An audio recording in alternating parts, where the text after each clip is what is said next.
In the late 1800s, there was a road in the heart of Black Hollow Woods the travellers refused to take after sunset. They called it Widow's Path, a dirt track, swallowed by crooked trees, where the wind howled like a warning. Some said the house was built on cursed land, where an old settlement had burned to the ground. The villagers watched him vanish into the woods, the golden glow of his lantern shrinking in the darkness, until it disappeared. Others whispered it once belonged to a wealthy man who vanished without a trace, leaving behind nothing but locked doors and secrets.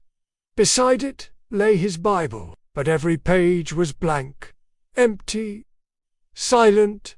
Then they heard the faint creak of footsteps above them, in the attic. When they forced the hatch open, the air that spilled out smelled of earth and blood. The attic was bare except for a single chair facing the window, and on the wall, scratched deep into the wood, were words no one could explain. "He is still waiting." Deep footprints led from the table to the staircase, each step sinking into dust as if pressed by a heavy weight. To this day, the house still stands at the end of Widow's Path.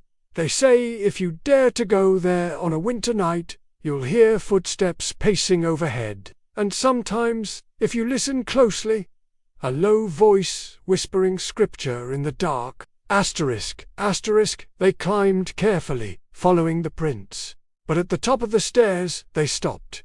The trail ended. There were no prints coming back down. They warned children never to wander near, for those who entered were never seen again. At the very end of that road stood a house no one claimed, yet it never seemed abandoned. Locals swore its windows glowed faintly some nights, like watchful eyes. Farmers said they saw shadows moving across the glass, though no smoke had risen from its chimney in over 50 years. The villagers had their stories. One winter, a traveling preacher came through the village. He was a proud man, claiming faith could banish any evil, and he scoffed at the villagers' warnings. When he asked why no one lived in such a fine house, an old farmer told him, "That house don't welcome guests."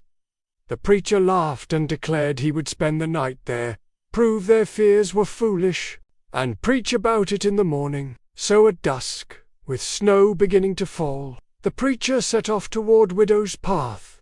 He carried only a lantern and a Bible. Morning came, but the preacher did not return. By noon, the villagers gathered and walked the path together, their boots crunching on frozen earth. When they reached the house, it stood silent, wrapped in fog, its shutters creaking in the wind. They called his name, no answer. Inside, the air was bitter cold, yet a single lantern burned on the table, casting long shadows across the walls.